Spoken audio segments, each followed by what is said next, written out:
Hello everybody and welcome back to World of Warships Legends. My name is Spartan Elite 43 and tonight we are back in the Kansas. It's been a while, but thought I would get the Kansas out of mothballs and take her out, and boy howdy have we had a night.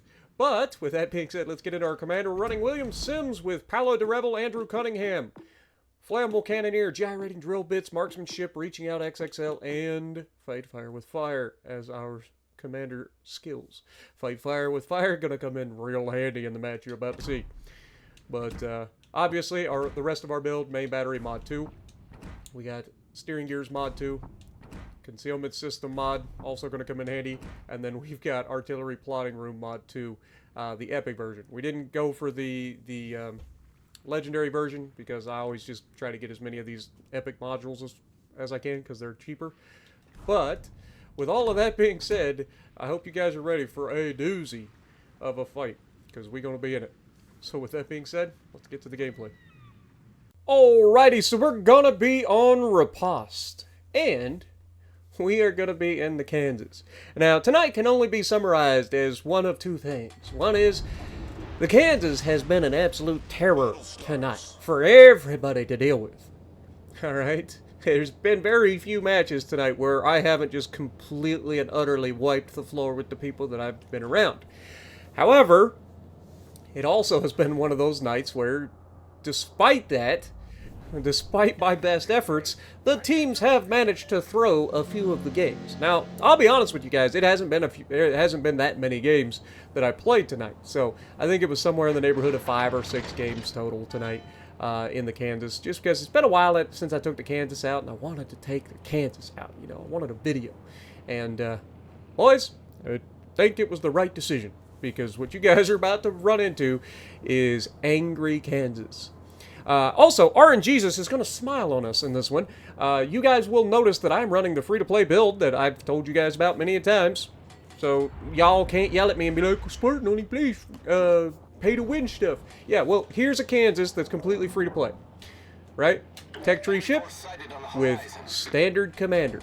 You just gotta level them up. Now, with that being said, it does help when your team isn't completely incompetent and the enemy tries to do really, really bad things for their hit points. What do I mean? Well, you're gonna notice right off the bat we have a smoke screen coming into the cap. And behind that smoke screen is a broadside naked rook. And oh my god, look at that dispersion. That is all horizontal, folks. That is gonna hurt. Wait, and there it goes. Half the man's health gone. First shot, $26,000 damage. I wish it was $26,000. Good lord. That would be amazing. But no. 26,000 damage first shot. Now, notice the demand change course? No. He's still sailing in a straight line in the direction of travel that he was already heading, and he's just waiting for his chance to get yeeted. So, we're going to oblige him. We got a free shot over the island. He's still sailing in a straight line. We take the shot. Auto-aimed over the island. Looks freaking fantastic. Look at that groping. Ouch. Bonk. And the rook can agree. Now, that time I didn't get a citadel somehow. But it doesn't matter because we still slapped that man for another 20,000 damage. And down he goes. It's that easy, folks. Shout out to the Jaeger, and I think it's the Jaeger that ends up doing well in this match. But we have a destroyer that's going to be a good spotter for us for a good chunk of the match. Florida gets spotted at maximum range. I don't know if I have the range to hit this man, but we're going to take the shot, and he just decides that this is the moment that he needs to just stop. Broadside in front of everybody, in his goddamn Florida, he just stops. How am I supposed to anticipate that kind of goofiness? You can't. I've said it many a times throughout the years, like, I would much rather play against good players than bad players, because I can anticipate good players, right? I can't anticipate what somebody who doesn't know what they're doing is going to do.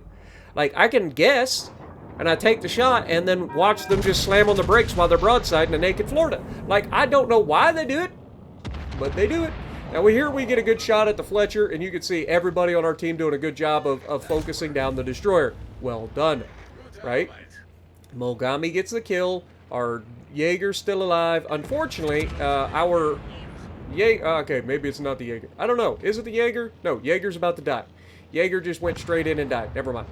Oh, no, that was the late Fantastic. It is the Jaeger that's good one. God, I'm so confused. I'm sorry. But anyway, as you can see, we've got a couple of people you may recognize in the chat. We've got Frosty over here, and we also have support artists on the enemy team. But we take a shot at Frosty, and god dang, man, that man's just sitting there begging for it before he gets his smoke screen. And we absolutely make him pay for it. He's lucky to not just be yeeted there. If I score a Citadel there, I'm pretty sure he just dies. But here you can see I'm just playing smart. I know that I can't. He's going to go dark, and we've got this broadside Suja chasing our destroyer. I got to get rid of this man's, right? We can't allow him to take out our destroyer. So we just, I mean, guy's broadside to us in a Kansas. That's a bad day. Boop! Down he goes. Again, I don't know what the thought process is, but I'll take it. I mean, in his fairness, in fairness to him, he was probably going for the kill on the destroyer. But unfortunately, you can't just sit there broadside to battleships and get away with it forever.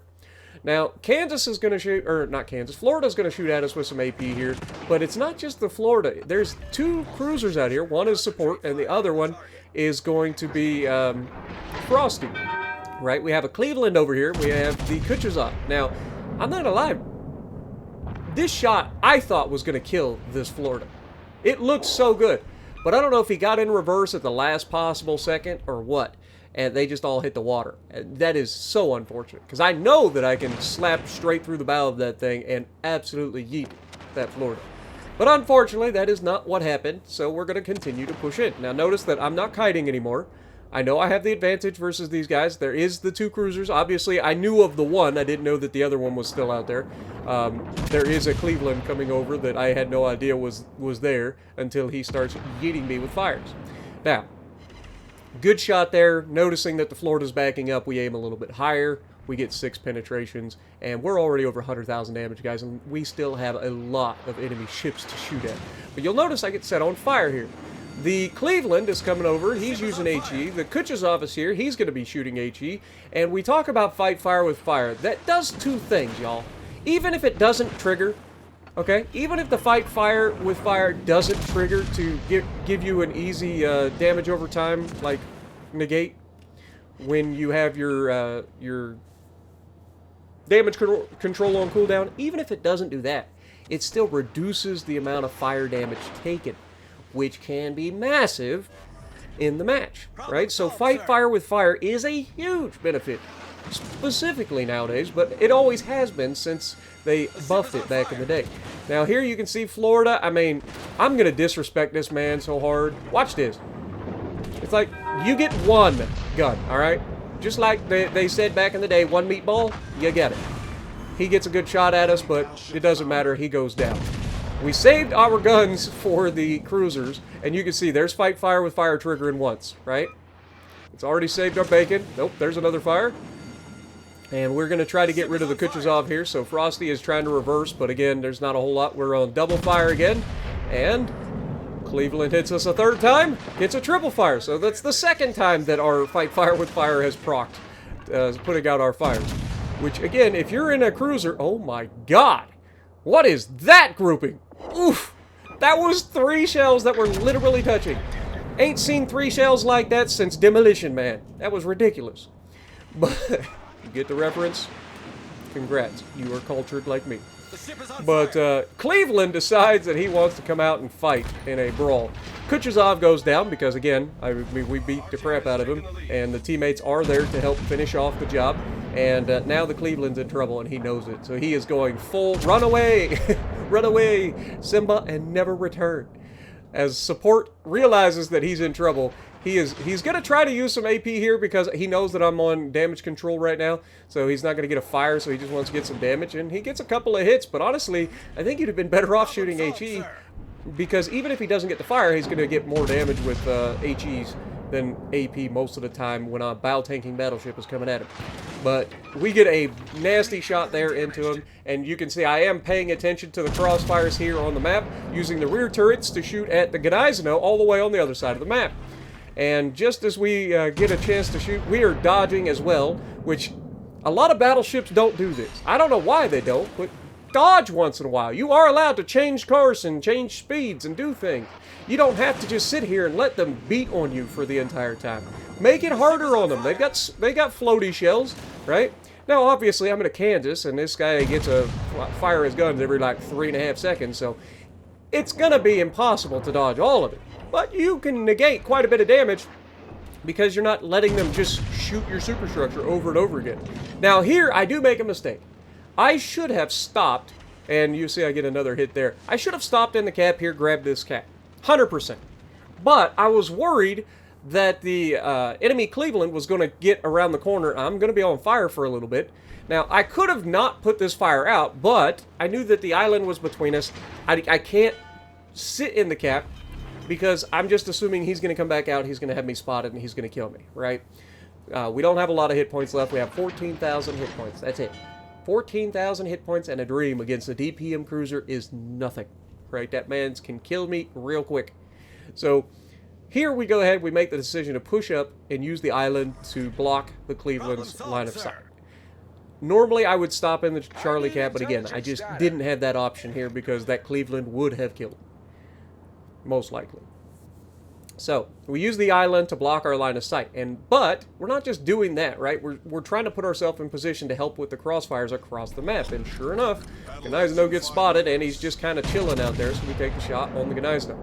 Now, you can see Cleveland is going back towards his team, meaning he would have spotted me or been pretty close to spotting me. Here we get a good shot at the Gneisno. Again, he just stops in the open, and fortunately, we did anticipate that, so we got a good hit on him there. But that puts us up to 190,000 damage. You can see I'm just checking the Cleveland. I don't have a shot. Now, you'll notice that I did ask for support from the Jaeger to spot. And then I'm like, wait a second. That's a Cleveland. That's a Jaeger. Don't get yourself killed. We got the cap. You did your job. We don't need to go crazy here. Just stay alive. I'll be with you in a moment. Because I can't do anything at the moment anyway. He is spotting the guy, but I don't have a chance to do anything. So I take a shot at the Gneisno. One more parting shot. He's right on the edge of my range. And we are going to get some good hits here. And we're going to take him down to, of course, leave him with just enough to get away. Or at least for somebody else to kill in this instance. Now, as we come around the corner here, I take the idea that our team is winning. Like, we're going to win this match. There's no ifs, ands, or buts. We've got the cap. They don't have a cap. They do still have a destroyer. This could go either way. But our team is in pretty good positions. I think that we're going to win. So I'm like, okay, now I'm going to go out here and get into a fight with this Cleveland. However, our destroyer has managed to get into a gunfight with the Cleveland. That is no bueno. So as he starts getting shot at, I take a shot at the Cleveland, and he twerks at just the perfect time right after I pull the trigger, and all my shells went to the left and missed him. So unfortunate, and he's going to get some easy shots on me. But remember, like, again, keeping him shooting me is a good thing here. That means he can't shoot my destroyer. And now that he's shooting, he's going to stay spotted. My destroyer should be able to stay alive behind the island over there. And then I'm in a good position to help get rid of him. And you can see I am changing what I'm doing. I'm constantly maneuvering my ship. We're trying to anticipate what support's going to do here. We know he's going to turn back. Like, he's doing pretty similar things every time. Slowing down and turning quite a bit, so we get a nasty salvo there, and then of course we're able to dodge all but one shell here, but the shell shatters, doesn't do any damage, and this has got to be frustrating for him because, again, he's got super floaty shells. It's hard to hit even a battleship at these ranges if I'm just simply changing course, and that's what I'm doing the whole time. Now, he is going to get some good hits here, but again, I'm about to get a full salvo away, and this man is out here, and there's not much he can do about this one, unfortunately. Like, I already had him pegged here. He's done, right? You're done. We know your strategy, but of course, in true Spartan fashion, we leave him with just enough to get away. However, the split comes over, engages our destroyer, and they trade it. So destroyer ends up trading with the other destroyer. That seals the deal. Cleveland, not long for this world. We've got 216,000 damage. If I just wait and let somebody else kill him, we get the fisting ribbon, or fisting medal, or whatever you want to call it. But rather than wait, we notice that he is slowing down, so we just simply aim for the slowdown. And of course, we pick up our third kill. And 200, and what was it, 18 or 17? 217,000? 216,470 with a Confederate High Cal Dev Strike, top of the leaderboard, 3,687 base XP. That's a good game. Shout outs to the Jaeger, 2,400 base, also to our cruiser. I mean, just good players are going to be nice, right? Like, we don't get them very often, but when we do, we like to recognize it, right? So let me know what you guys think down in the comments below. Hope you guys enjoyed, and if you like what I'm doing, punch the like button, leave a comment below, subscribe to the channel if you haven't already, and as always, I will see you in the next video.